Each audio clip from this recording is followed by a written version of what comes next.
La angustia actual y la no cosa, cuando el mundo se torna intocable. La pandemia aceleró un contexto social cada vez más desmaterializado, gobernado por datos, estímulos y métricas. En la pospandemia, o con mayor precisión, en la peripandemia, aparece una forma nueva de angustia, no la aquella clásica del peligro inmediato, sino una más difusa, sin objeto claro. Una inquietud que no siempre se deja traducir en palabras, pero que se percibe en el cuerpo, en el sueño, en la irritabilidad, en la necesidad de estímulos rápidos y en una persistente sensación de vacío, incluso cuando estamos permanentemente conectados. Esta experiencia puede comprenderse mejor si se acepta una hipótesis incómoda.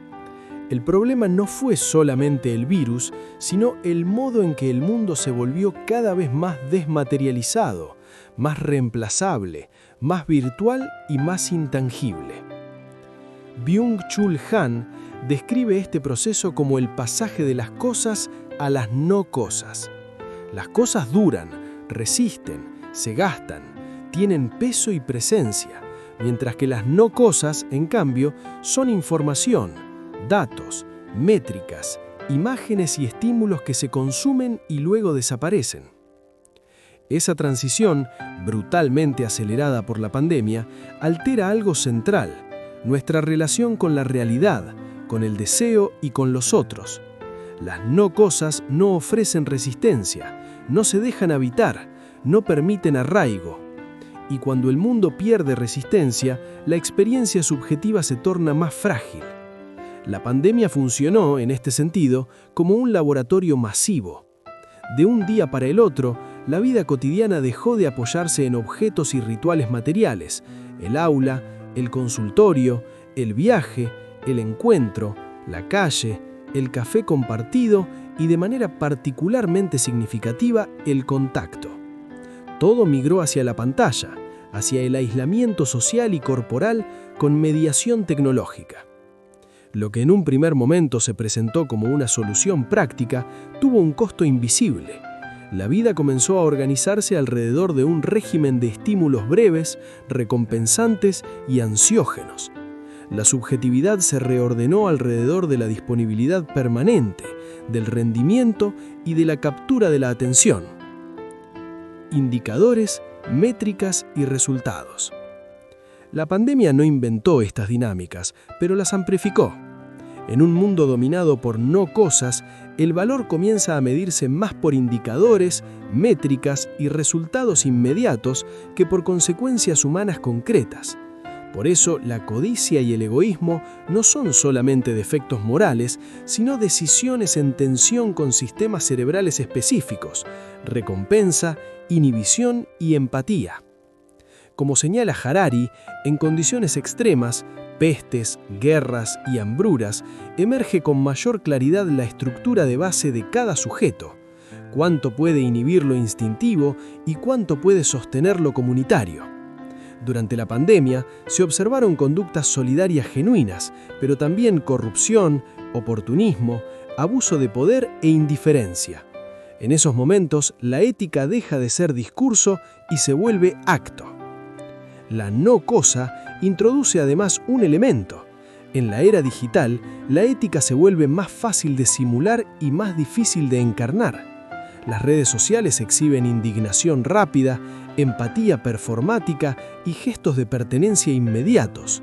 Sin embargo, el vínculo concreto, el cuidado sostenido y la presencia corporal se empobrecen. En paralelo, crece la infodemia: información sin verdad, noticias sin cuerpo, emociones inducidas algorítmicamente. La información circula, pero no se integra como experiencia ni se transforma en conocimiento. Aquí la memoria autobiográfica ofrece una clave central. Esta memoria no es un simple archivo de hechos, sino una construcción afectiva que sostiene la identidad. Recordar es presentificar, traer el pasado al presente, pero no como copia fiel, sino como experiencia reescrita desde el ahora. Cuando el tiempo se rompe, la identidad tiembla. La memoria se vuelve más ansiosa, más circular, más teñida por el presente. En estados depresivos, los recuerdos negativos adquieren mayor peso. En contextos de crisis, el futuro se estrecha. Además, si la vida cotidiana se llena de no cosas, contenido que no deja huella, estimulación que no se integra, experiencias sin espesor, la autobiografía pierde anclajes materiales y simbólicos. La identidad comienza a apoyarse más en perfiles, métricas, avatares e historiales que en experiencias encarnadas y compartidas. De este modo, se entiende la angustia peripandémica como un fenómeno doble. Por un lado, el impacto sanitario y social. Por el otro, la aceleración de un mundo que ya estaba cambiando y que terminó de consolidar un yo digital permanentemente observado, clasificado y anticipado. Esa anticipación, propia de la inteligencia artificial, no solo predice conductas, sino que también las induce. La IA carece de cuerpo, biografía y memoria autobiográfica. Puede simular, pero no habitar la experiencia. El riesgo no es que la máquina piense como nosotros, sino que nosotros dejemos de pensar, recordar y decidir por delegación. Y la sospecha permanente de la falacia virtual y/o la pérdida de subjetividad y de intimidad. La paradoja es clara. En la era de la no cosa, comenzamos a valorar más lo que se calcula que lo que se vive. Y cuando el mundo se vuelve puro flujo, la subjetividad se torna más reactiva, más adicta y más frágil. La inmediatez reemplaza al deseo y el algoritmo amenaza con reemplazar la voluntad. En ese escenario, la angustia ya no proviene de la falta, sino del exceso de lo intangible y de la posible mentira.